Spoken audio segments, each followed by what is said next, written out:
Salam, Mehriban Görüş verilişinin hörmətli tamaşaçıları. Bugünkü verilişimizin qonağı elə bir insandır ki, o bütöv bir ölkənin sevgisini, ayrılığını, sükutunu və taleyini öz qələminə sığdırıb.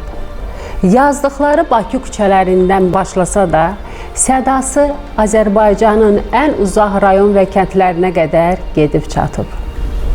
Onun qələmi ilə Bakı sadəcə bir coğrafi deyil, bir xarakterə çevrildi. Kimimiz onu Təxminə və Zarun yaradıcısı kimi sevdik, digərimiz onun senariləri ilə gün keçdi dedik. Bəli, bugünkü qonağımız Azərbaycan ədəbiyyatının canlı klasiki 60-cıların nəslinin intellektual siması, xalq yazıcısı Anar müəllimdir. Xoş gəlmişik. Xoş gördük, xoş gördük. Necə hiss edirsiniz özünüzü? Yaxşı, normal. Çox şükür. Anar müəllim, sizin titullarınızla, vəzifənizlə, kitablarınızla hər kəs tanıyır. Amma gəlin hər şeyi kənara qoyaq. Bugünkü Anar müəllimin daxili anar əslində kimdir? Yazılarımda kimdəmsə özümdə oyam. Qısa konkret. Bəli. Yazıçılar Birliyinin sədri olmaq anar yazıçısına nə vaxtsa mane olubmu? Təbii ki, mane olur, çünki mən burada vaxtımın çox hissəsini burada keçirdirəm. Buranın çoxlu qayğıları var, çoxlu problemləri var. Hətta iş yerində olmayanda da o problem məni düşündürür, o problemlər məni düşündürür, onlarla məşğul oluram. Ona görə çox, doğrudan da bu yaradıcılıq prosesinə bu iş xeyli mane olur. Sizin nəsil Azərbaycan mədəniyyətində böyük bir inqilab etdi. Sizcə, indiki gənc yazarların 60-cılar kimi bir bütöv cərəyan yarada bilməsinin səbəbi nədir? Səbəbi dövrdə, çünki biz elə bir dövrdə yazmağa başladıq ki, dövr dəyişdi, zaman dəyişdi. Stalin ölümündən sonra bilirsiniz, Xruşşov onu ifşa elədi, biraz mülayimləşmə dövrü başladı Sovet İttifaqında. Ona görə yeni bir dövr başladığı üçün ədəbiyyatda da yeni bir dövr başlandı. İndi bizim də ondan sonra çox vacib hadisələr oldu bizim tariximizdə. Azərbaycanın müstəqilliyini qazandı, Qarabağ məsələsi həll olundu, torpaqlarımız tamam azad olundu. Yəni bu dövründə öz yazıçıları yetişir və yetişməkdədir. Anar müəllim, indi hamı maraqlı seriallara baxır. Təxminə və Zaur bugün film yox, 50 serialdan ibarət olsaydı, o sevgidən əsər əlamət qalardı? Məncə lazım deyil, çünki o şey əsasında, roman əsasında teatr tamaşaları qoyulub, bir neçə teatr, Azərbaycanda demək olar ki, bütün teatrlar onu qoyub, Türkiyədə İstanbul Bələdiyyə Teatrı onu qoyub, film çəkib Ocaqov, rəhmətli Rasim Ocaqov. Məncə ancaq o əsərdən də, o əsəri istismar eləmək yetər, bundan artıq lazım deyil bir şey. Əgər Təxminə bugün sağ olsaydı, Instagramda daha da populyar olardı. Sizcə, sosial şəbəkələrdə onun faciəsini yüngülləşdirərdi, yoxsa daha da ağırlaşdırardı? Hər halda dedikodular biraz da çox olardı. Çünki indi elə bir dövrdür ki, dedikodularla, insanlar dedikodularla populyar olmağa çalışırlar. Hansı dedikodulardan? Müxtəlif dedikodular, insanlara qoşulan dedikodular, məşhur adamlar haqqında deyilən yalanlar, böhtanlar filan, onlar hamısının, onda Təxminə o dövrdə yaşasaydı, onlar yəqin 2 qat artıq olardı o söz söhbətlər.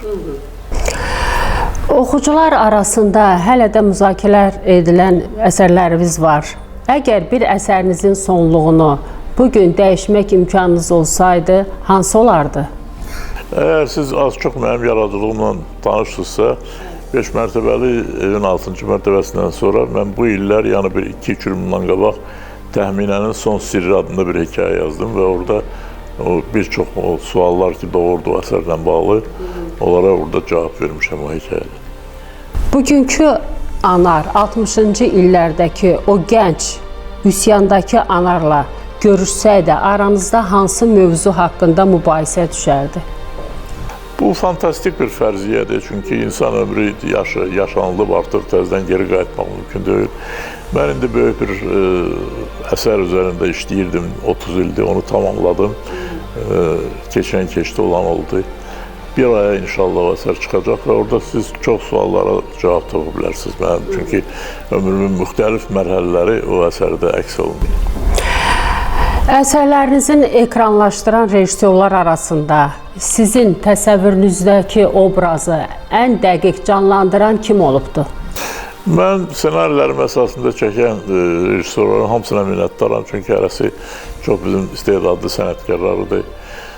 Məsələn, kinoda mən Arif Babayevin çəkdiyi Gün Keçdi filmini çox təqdir edirəm, bəyənirəm. Rasim Ocaqov 2 filmi çəkib mənim təminə və Atero Tavaya çox gözəl filmlərdir. Ramiz Həsənoğlu ilə biz bir neçə film çəkmişik, onlarla da mən çox razıyam. Rəhmətli Gülbəniz Əzimzadə ilə mən özüm şəxsən rejissor kimi Dantelin Yubileyi filmini çəkmişik. Yəni bu hər bir filmin öz xüsusiyyətləri var, öz məziyyətləri var. Xeyr, heç kəsdən narazı deyil. Nə gözəl. Hamı deyir ki, gənclər oxumur. Bəs sizcə bəlkə gənclərin oxuyacağı mövzunun yazıçılar, bugünkü yazıçılar yaza bilmirlər? Ola bilərmi? Bilmirəm, olur. Mən onu kim nə deyir, mən hamıya cavab verə bilmərəm, hamının nəvəsinə cavab verə bilmərəm. Mən oxuyuram, indi imkanım daxilində gənc yazıçıları da oxuyuram, klassikləri də oxuyuram. Ömür elədir ki, bilirsiniz, hər şey oxumaq mümkün deyil. Ona görə seçəndə ki, mən tutalım bir təzə bir romanı, o qədər də güclü bir əsər olmayan romana vaxtımı həsrləməliyəm. Ya təzədən bir də Mirzə Cəlili oxumalıyım. Onda mən Mirzə Cəlili seçirəm, gəlir. Hər halda onu oxusam mənə daha çox mənəvi qida verər. Anar müəllim, sizcə bugün yazıçılar qazandığı pulla ailə saxlaya bilərmi? Yox, yox. Bəs nə etmək olar? Bilmirəm nə etmək olar, çünki indi bilirsiniz, bəziləri Sovet dövrünü pisləyirlər və düz eləyirlər, çünki Sovet dövründə çox naqisliklər olub, çox cinayətlər olub, ədəbiyyata qarşı da olub, yazıçıları da tutublar, təqib ediblər, bunlar hamısı olub. Mən özüm də senzuranın tələblərindən, yersiz tələblərindən çox əziyyət çəkmişəm, hər şeyə qulp qoyurlardı filan. Amma bir dəqiqə, amma Sovet vaxtında yazıcı yaradıcılığı ilə dolana bilirdi. Çünki kitabları çap olunurdu, o kitablardan pul alırdı. İndi yazıçıların çoxusu özü pul verir ki, kitabını çıxartsınlar. Ya bundan nəticə çıxardınlar. Və dünyanın mən bildiyim bütün ölkələrində heç kəs tək-tük yazıçılardan başqa, Nobel mükafatı laureatları var. Tək-tük yazıçılardan başqa heç kəs tək ədəbi yaradıcılığı ilə dolanmır. Biri müəllim işləyir, biri nə bilim mən jurnalist kimi qəzetlərdə yazır, birinin dükanı var, hətta belə də olur filan da.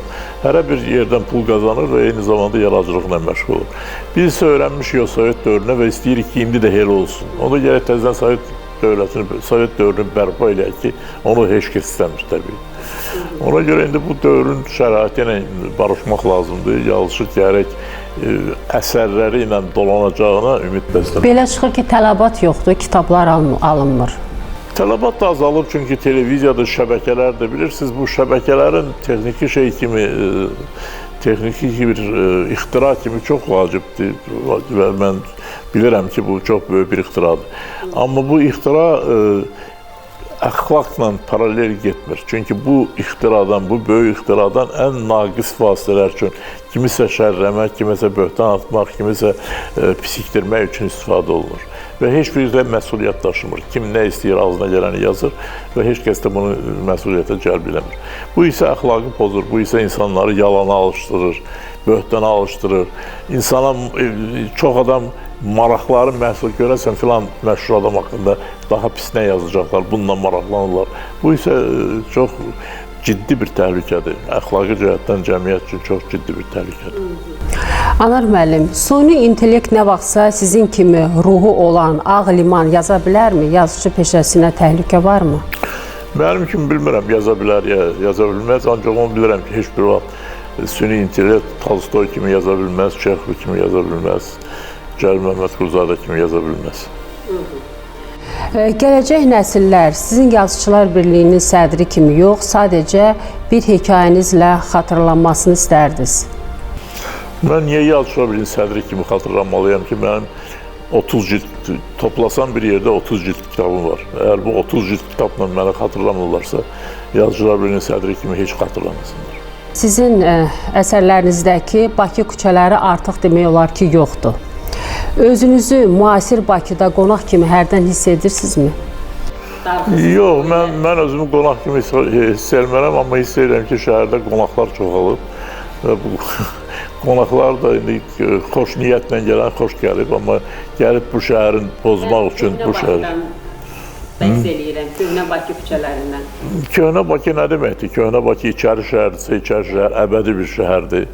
Bakı nə qədər yeniləşsə də, düzdür, indi içəri şəhəri də kababxanaya döndəriblər, amma ki, hər halda içəri şəhər Azərbaycanın tarixidir, Azərbaycanın mədəniyyətidir, Azərbaycanın bu ərazidə Azərbaycan ruhunu yaşadan bir məqamdır. Ona görə mən içəri şəhəri çox sevirəm, o barədə yazmışam da, filmlərim də var o barədə. O ki, qaldı bütün böyük şəhər, Bakı böyük bir şəhərdir burada.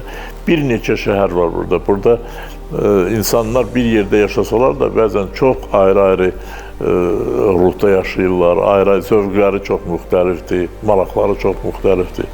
Bütün bu megapolislərdə, böyük şəhərlərdə bu var, Bakıda da var. Anar müəllim, 10 illərdir hər kəs sizi dinləyir, sizi oxuyur və sizin haqqınızda danışırlar. Bəs bugün bütün bu titullarda, vəzifələrdə və kitablardan kənarda Anarın öz-özünə demək istədiyi, amma heç bir əsərində sığdıra bilmədiyi o tək cümlə nədir? Əgər mən indiyə qədər onu deməmişəmsə, niyə elə hesab edirsiniz ki, indi deyəcəm bunu? Dedim, bəlkə də şansı var. Yoxdur, elə şansı yoxdur. Mən nə varsa, mən nə bilirəmsə, nə lazım bilirəmsə, onu da yazıram. Bizə bugün zamanını və sözün o biri üzünü göstərdiyiniz üçün təşəkkür edirik. Anar müəllim, sizinlə söhbət hər zaman 5 mərtəbənin pəncərəsindən dünyaya baxmaq kimidir. Çox sağ olun. Hörmətli tamaşaçılar, bizə ayrılan vaxt sona çatdı. Sağ olun, gələn görüşlərə dək.